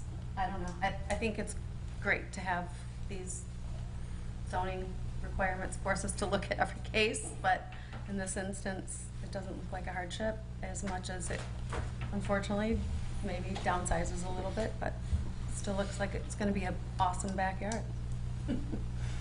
At the end of the day, you can pull it off, okay. So, we're gonna have a motion to deny is what it sounds. yeah, I'm not sure how we word that then, other than that, but. Do we have? We just need I think you did a phenomenal job, actually. You would just, like I said, it needs to be motion to deny, because I don't believe the evidence demonstrated meets the criteria for a practical difficulty variance. Second. Second. I'm just kidding. I'm just kidding. I'll make the motion to deny because I don't think the evidence dictates a hardship. Or practical difficulty. Yeah. And I second. Thank you. We have a motion and a second. Can we have roll call, please? Member Causey? So I vote yes to deny it. Okay. Member Core? I vote yes. Member Garshaw? Yes. Member Small? Yes. Vice Chair Chase? Yes. Motion carries. Thank you. Thank you. All right, moving on to 4C, number 24047. If I may have the overhead, please. Before we get started, Ex parte, yay. Member Small. None? Drive-by, that's all. I've not heard from anyone. Just a drive-by. Ex parte. Ex parte communication for this case? No. Oh. I don't have any. Okay, perfect, thank you. Okay. None. Moving on to variance case 24047, located at 402 39th Avenue. The request for a practical difficulty variance, Sam Angelides, ASPBS LLC, on behalf of SPB and LLC, requests additional relief for the rear yard setback of the recently constructed two-car detached garage with dimensions 22 feet by 24 feet, which does not meet the previously approved 15-foot rear yard setback from Board of Adjustment case number 22018, now measuring at 14.5 feet existing after construction, and looking for relief from Land Development Code section 6.13A2. Listing of exhibits. The property is highlighted in green. It is a corner parcel at the intersection of 39th Avenue and Clearview Way, and it is surrounded by single-family dwellings to the north, south, east, and west. The property is located in the RU1 zone, RU on the future land use map. And the applicant is requesting, again, additional relief. It may look familiar to you, as it has for some of our members, was before the board in 2022 and 23. So again, they are looking for relief from the previously approved rear yard setback of 15 feet with 14.5 feet. With that prior approval, they were also approved for a secondary front yard setback where 20 foot is required, 10 foot was approved, and then 10 feet was constructed. So they met the setbacks out of one of the two that was approved by this board. Just some more information on the prior approvals. Variance case number 22018. In 2022, the property received variance approval with conditions from the Board of Adjustment to construct the detached garage, which encroached 7 feet and 10 feet respectively into the required 20-foot front yard secondary setback and an encroachment of 5 feet into the required 20-foot rear yard setback. They came back before us in 2023. The property received variance approval with conditions to construct the detached garage with a 20-foot by 20-foot covered front porch or covered rear porch with a proposed height of 15 feet, which exceeded the 12-foot maximum height permitted. In connection with the building permit 2202274, submission of the required as-built survey indicated the rear yard setback of 15 foot was not met with 14.5 feet provided. Here is the survey, the as-built survey that was submitted with regards to that. At the top of that rectangle, and you'll see the 14.5 feet where 15 feet was approved. What date was that approved? That in 2022, I want to say it came in December of 2022. For the setback, for the variance for the setback, we're 15 foot, and then the as-built survey was submitted as a requirement. That's where we verify that they built what you said they could. But it is dated June 15th, 2024, the survey. Okay, so that's how this was uncovered? Was a survey done a year later, or? After construction. After construction. So that's how we verify, staff can verify that you approved the setbacks. We want to verify that it was constructed to your approval. I see. And it was not, so that's back before you today. So when the footers would have been poured, there would have been a footer inspection that wouldn't have verified that the setbacks are correct? Not necessarily if they didn't provide a survey or a plan that showed the setbacks. So we don't have a record of what was provided originally for the construction? I thought that's what this was. As far as the construction-wise, I can tell you that the board approved the 10-foot on the secondary front along Clearview, 15 feet from that rear, which would be the north side.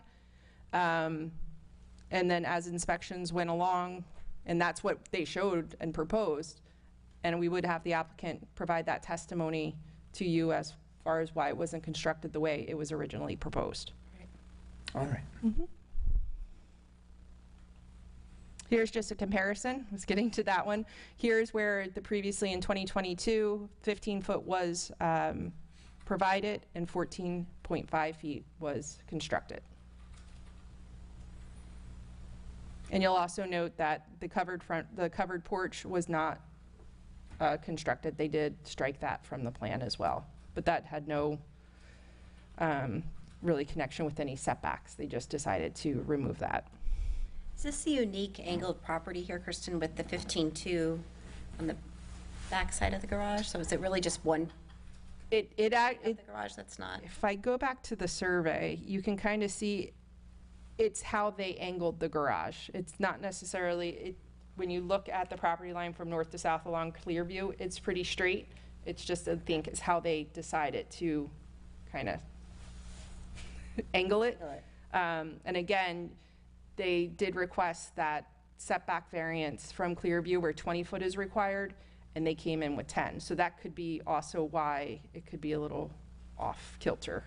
Just kind of spitballing that out there too. No, just in the next slide, struck me that part of the 2024, I don't know if that's the east side of the garage, does meet the setback. Is that correct? Like depending on where you're measuring from? Yes, so the rear of the garage where it's 15.2, it does meet that. That is correct. So if it was 15 and say 15.4 or however it was constructed, the 15 was what was approved. So if you take that imaginary line and dash it, that would have been that approved setback. Okay. Okay, going on to the property. Noticing was completed as required. The legal ad and notices were mailed on 9/11 and signs posted 9/18. Again, a corner property gets 2 signs. Here's the front of the dwelling. And here is from Clearview Way facing the constructed garage. This is the neighbor directly to the east. And neighbor to the north. So you can see part of the driveway that's brand new, that provides access to the garage. Just another angle looking from the street, and you can see the setback there. They did get permits to do an in-ground pool, patio, and of course fencing, as you see.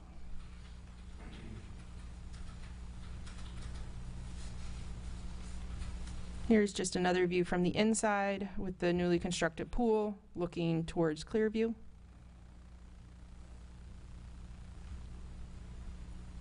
From the patio.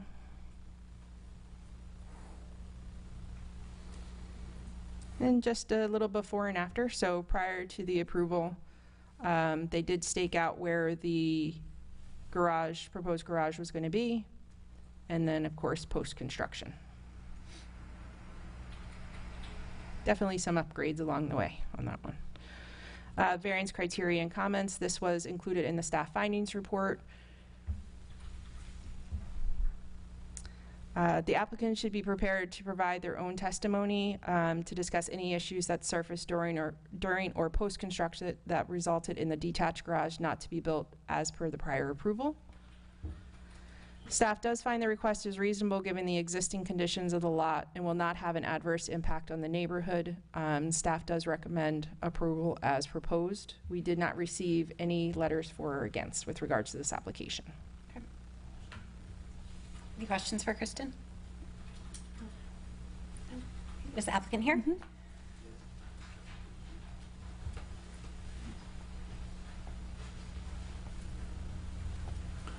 Were you sworn in, sir? I'll do it again. Okay. No, I just didn't see you stand up when we did it the first time. Do you swear or affirm that the information or factual representation that you are about to give or present to the board is truthful? I do. Thank you. Sam Angelides, 3990 Bella Vista Drive, St. Pete Beach. So the property is a trapezoid, not a radical trapezoid, but a little one. So we made our measurements. We squared it off the building. That's why everything is square, not to have the garage teetered off so they would line up together. When I pulled the numbers, it all looked good. I had a previous surveyor that we used, David Harner, he retired. We got another surveyor to come and do it. Their numbers are a little different. I still missed. I missed by, on David's, I missed by 2 inches. On the other surveyor, Compass Surveying, I missed by 6 inches. That's just on one corner. On everything else, everything is where it should be. There's approximately 3.5 square feet of that building that encroaches into the setback. Everything else is where it should be. I tried hard with the math. Usually I get it right, but this time I missed. I didn't try to get that extra 3.5 feet of coverage, by no means. It was as close as we could get it into that spot. That's it. If anyone has any questions, I'm happy to answer them. I'm happy to go take some more math courses if I need to, but. I do have a question. So is there a thing called a tie-in survey? Some places have tie-in requests for permits. Mm-hmm. Usually that's on bigger buildings. Is that in our city? It's not No, here? it's not. It's not a thing in St. Pete Beach? I haven't run across it. Yeah, I haven't heard of it either. Required for larger buildings. I just do small buildings. I'm not a big builder. I'm a small builder, more of a remodeler. So we haven't run across that. Could we bring back the list of all the variances that have been granted to this? Sure. Yeah, I may have the overhead, please. it's,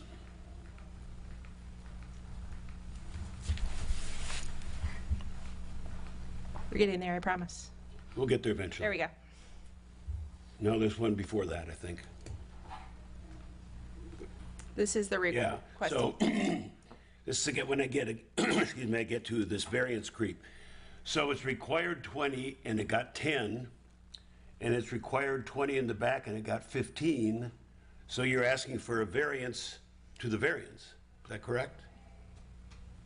I'm asking for forgiveness for making a mistake. That's what I'm asking for. How many years have you been in the business?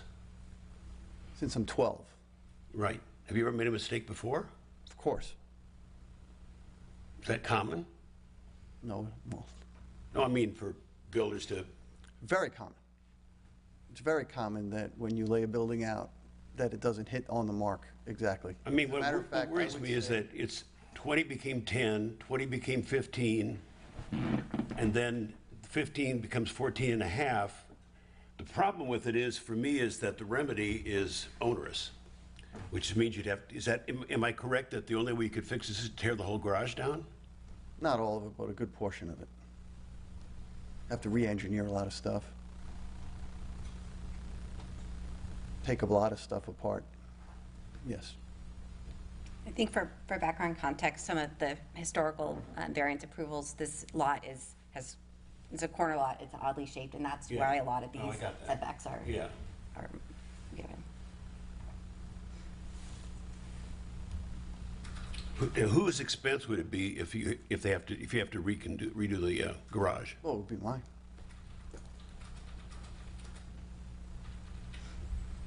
Do you have any idea what that would cost? I'd say at least $12,000.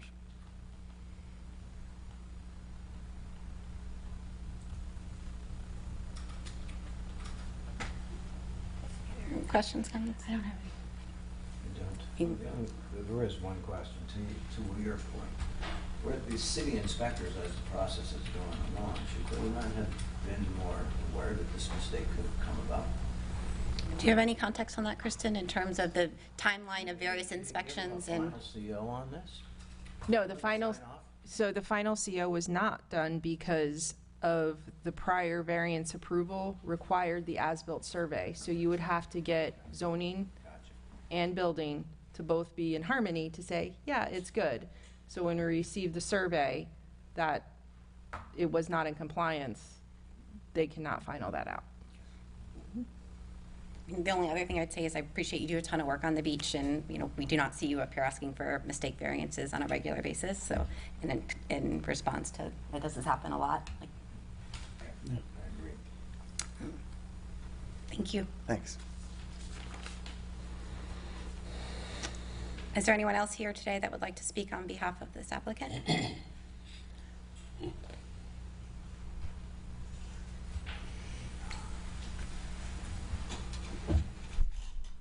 William Brown, 401 Bella Point Drive. My house is on lot 28. We enjoy that garage. It's given us a great deal of privacy, and we don't really care if it's 6 inches closer. Thank you. Thank you, sir. Questions? No, No. not at all. We appreciate your involvement. What is happening back there?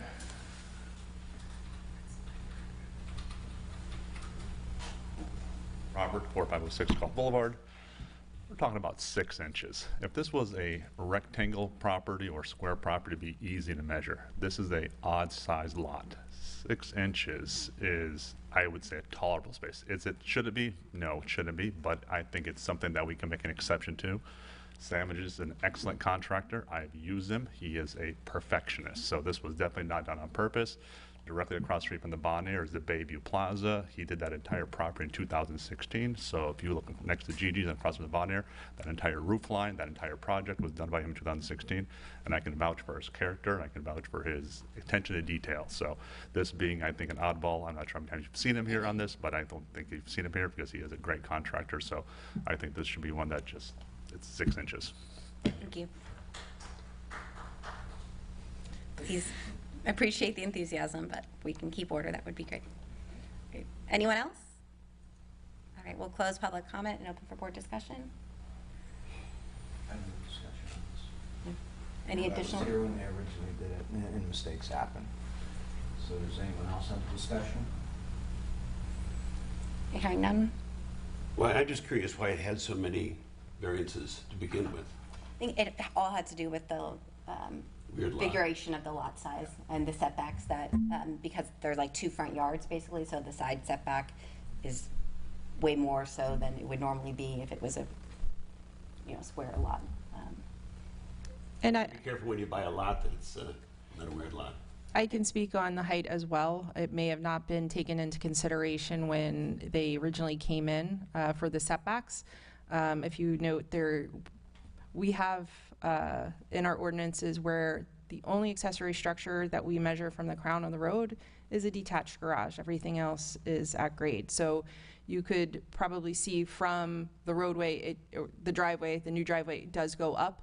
So again, we're measuring from crown of the road to the top of the garage. So again, when that permit came in and we looked at it and we had those elevations, that's what triggered the height variance as well. It may not have been requested, I don't know at that time when the application came in, but just to kind of bring some context to the second variance, that was for the height, and just to give some background on that one. Is that helpful? We're all done. In that case, I would like to propose that we go forth with case 24047 as proposed. I make that motion. We have a motion. Do we have a second? I'll second it. That was pretty good. Your first one was a little better.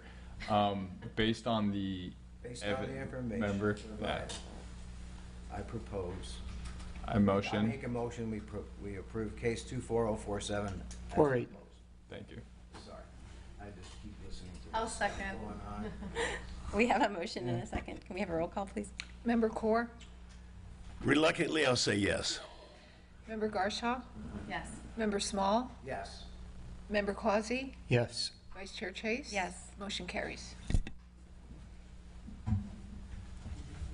All right, last but not least, case number 24048. Brandon? Thank you, Brandon. Ex parte? Drove by, Drove by. drive by. None. Just drive by. Thank you. Member Core? Member Causey? I have nothing. So this is variance case number 24048. The property address is unaddressed Air Gulf Boulevard, but it is the Gulf Beach Water Booster Station.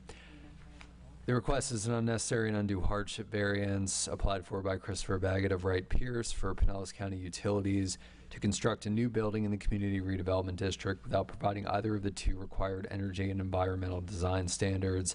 This is a variance to Land Development Code Section 39.9. We did receive one letter of opposition. I did pass it out prior to the meeting. Here's a listing of exhibits. An aerial map of the property. It's located at the northeast corner of 45th Avenue and Gulf Boulevard. The zoning is activity center. It also has a future land use of activity center. This is generally a commercial retail office, in some cases temporary lodging and residential district, mixed use. However, government facilities and critical facilities like the water booster station are also permitted in this zoning. So to go into detail on the request, this is actually the fifth variance. It was all the previous variances were all applied for under one application, but this is the fifth request that the applicant is making on this project. The prior four had applied to the site plan. They had come forward to the Board of Adjustment earlier this year, and they had been approved. That site plan has been issued. The applicant has moved on to the building permit stage. They have not yet made application, but it's forthcoming. So Land Development Code Section 39.9 applies only to new developments in the Community Redevelopment District. This property is in the Community Redevelopment District. And any new development needs to obtain certification, at least 2 of 8 listed standards in this section. I did truncate these standards because there are only 2 that actually could be applied to this development. The majority apply to residential, mixed-use, commercial, and temporary lodging projects, which this is none of those. The 2 options available are certification by the Florida Green Building Coalition and certification by the U.S. Green Building Council LEED for new construction. These would be the 2 that would apply to the development if required.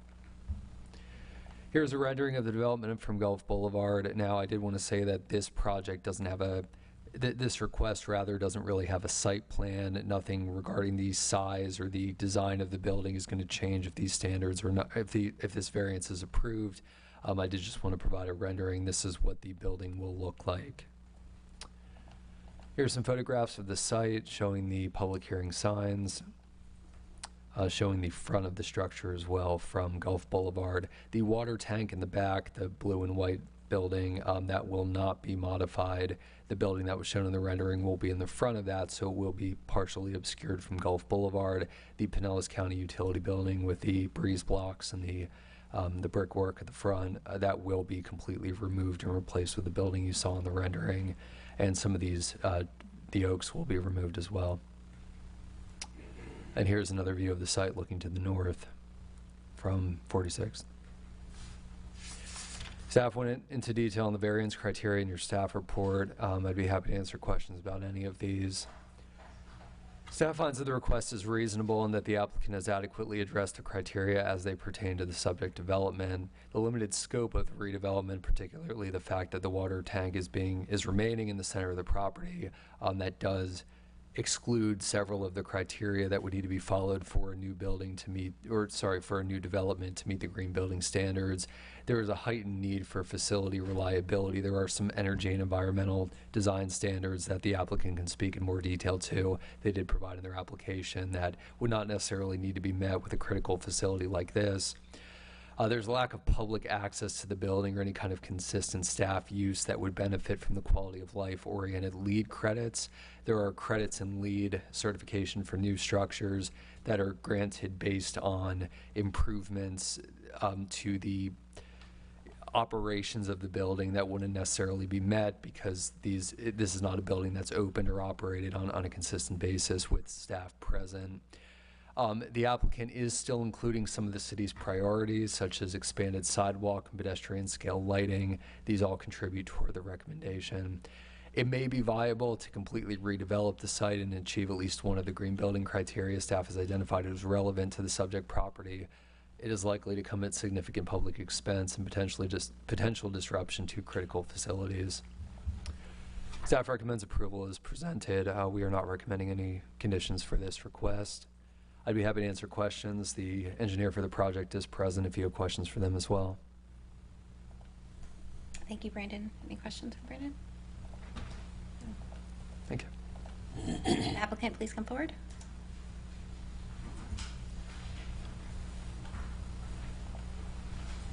You could state your name and address for the record. I am Chris Baggett with Wright Pierce. Your address? My address, Tampa, Florida, 2502 Victoria Circle, Tampa, Florida. Great, thank you. Were you sworn in, sir? Yes. Thank you. If you could give us your perspective on the project and. Oh, yes. Well, this project, Pinellas County has undertaken this project to upgrade aging infrastructure. This building, the pump building's been there since 1968. So it's really to upgrade the existing infrastructure, but also to improve pump and power reliability. We are going to put in another standby pump, a generator system. There's not currently a generator. But to comply with the current hurricane and flood requirements, according to code, we actually have to elevate some of the equipment above the floodplain, and the county is exceeding the design standard for doing that. They're actually elevating to a 500-year flood elevation that they've determined, which is above FEMA's, and it includes sea level rise. So actually the elevation, our design flood elevation is 18.8 feet, which is significant. One of the issues regarding the LEED certification and those types of things, those work great for like occupied facilities with that you can have nice open areas so you can see daylight. Due to the stringent requirements of this facility, we can't have any windows below the design flood elevation. So as you saw the rendering, there's no windows there. Also, there's other requirements that are just in place that really makes it, because this is an unoccupied facility, that there's operators there periodically, that really the LEED certification process doesn't recognize certain aspects of this facility, that the achievable points for certification is very low. Mm-hmm. Consequently, it's not possible to achieve green building certification for this facility or LEED certification. Okay. So it's certainly a very unique project for the city. And it's a very unique project, and certainly, you know, the green building certification, the LEED certification process makes a lot of sense.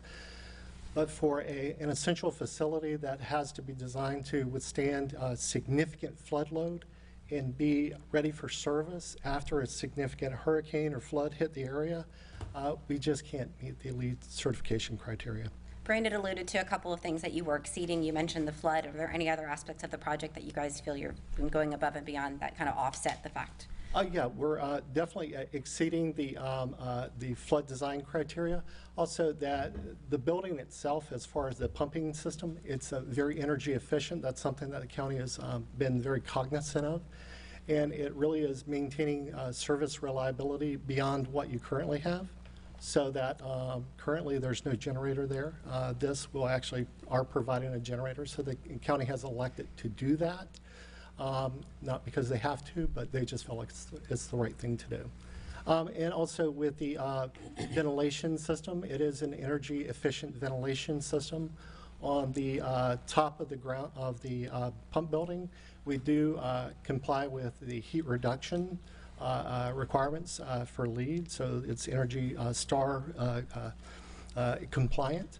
And so we think that, at least in the application, we've put a significant amount of effort in there to show how we are attempting to comply with all of the requirements. Great, thank you. As best we can. What's the timeline for constructing the new building? We're looking at going to bid around mid of next year. and then a contractor will be on board, and it'll be between a 2.5 and 3 year project. I was just looking at the recommendation from staff saying, should it look favorably, the variance granted hereunder shall expire 1 year from the date of the development order, providing such variance. I'm just trying to understand what that date is, so we, That's standard language in all of our, the right date of 1 year. that's standard language in all of our variances. Okay. So if you get a variance and you don't act on it, Yeah. you lose it after a year. Okay, so we're not starting. So would the bidding need to start at that time, or would the actual construction need to start? If I'm not mistaken, it's usually a building permit being issued. I'm just wondering if this should be continued at a different date, but It's a great It's point. gonna expire. Yeah, I suspect by the time that you would get the contractor on board and then they do the building permit, it'll be close. Yeah. Kristen, do you have any? Well, real quick, do you have a lawyer involved in any of this? On the county side, they do have their. They have the county attorneys? No, not currently. Do you know who's working in the county attorney's office? No. The only reason I ask is because I don't want to give you legal advice, but there is a way to extend permits pursuant to statute, and I'll probably leave it at that. Okay. I've got a question for you. I heard Brandon mention something about removing the trees. Is there any chance that you could leave the trees that are there? I see those nice trees right along this side. We absolutely would love to. One of the issues that we have is it's a very small site. It's only 0.7 acres. In order to comply with all of the stormwater requirements for 3 different agencies, we have to provide a lot more pond there. There's a 2 million gallon ground storage tank in the middle of the 0.7 acre lot. That is just a significant amount of impervious area. There's a lot of localized flooding in the area. I've seen photos after storms. And so one of the things that we're working towards, or we've coordinated on, is when we've done our pre versus our post, we're actually doing the precondition for stormwater is as though there was nothing there. And so we're essentially on our post configuration with all the improvements is trying to make sure that we don't exceed the pre-development runoff. And so that's a significant request. And so we've met that, but in order to meet it, we basically need ponds to do so. So essentially, with the 2 million gallon tank in the middle of the 0.7 acre site and the building and some of the roadway, what's left is basically pond area. And so essentially, we've gone through this. We've done our absolute best to retain as much as we can, but most of the trees, unfortunately, will not. And for context, with the historical variances that were approved for the site plan component, there was a lot of discussion there around trees, the types of trees, where we could add new trees more on the perimeter to offset the fact that some of the current trees that were there. Oh, good. All right. Does it help you move this along if we approve this today? I think it would. Going back to Matthew's point about the fact that you have 1 year deadline, so I don't know if we're doing you a favor today or not. That's what I think you are. So to go to green building certification or LEED certification for a project like this, it's a significant additional effort. Oh, I understand. And so that removes a certain amount of uncertainty that one is we can go through all the effort, but at the end of the day, we don't think that we're going to achieve it. So I think we would prefer to proceed with the variance request. And I don't know if it's possible, but maybe to get an extension if that's possible, or however that's done legally, I don't know. We can't condition that here. But remember, it's just getting a permit. It's not finishing the work. Yep. So just want to make that distinction. But no, you cannot extend the permit because it's pursuant to our code. Honestly, I can't imagine any board saying no to this anyway, no matter what. I mean, this is something we have to have. Seems to me. I mean, this is the easiest one that's come up today. This is the primary supply of drinking water to St. Yeah, no, I understand. The reality is if it does expire, they'll come right back before you and say, hey, it expired, you granted this last year. Right. Please grant it again. Thank you so much. Thank you. Is there anyone here that would like to speak on behalf or in opposition of this applicant?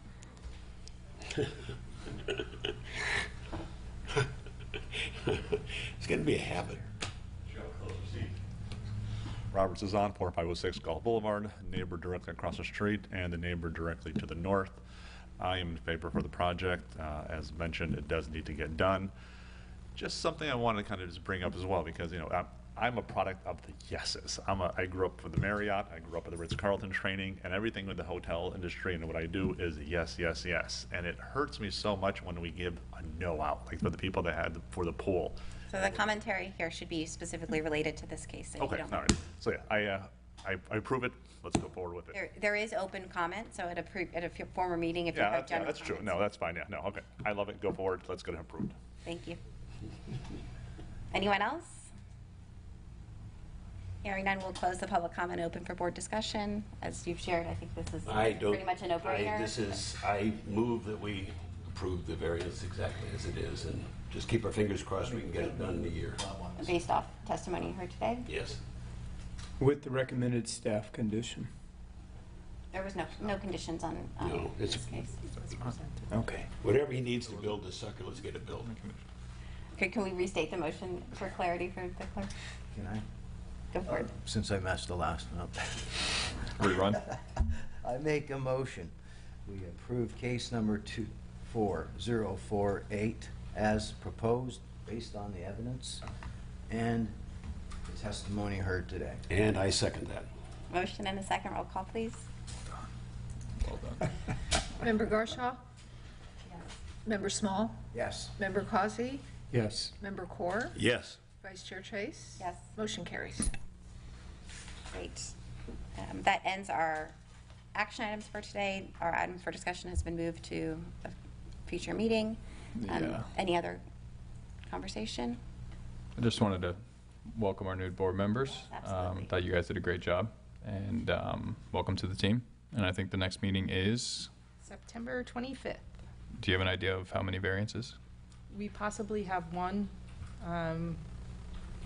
There's still some out there swimming. Just keep swimming. All right, we have a motion to adjourn. So moved. All in favor? Aye. Aye. Aye. You-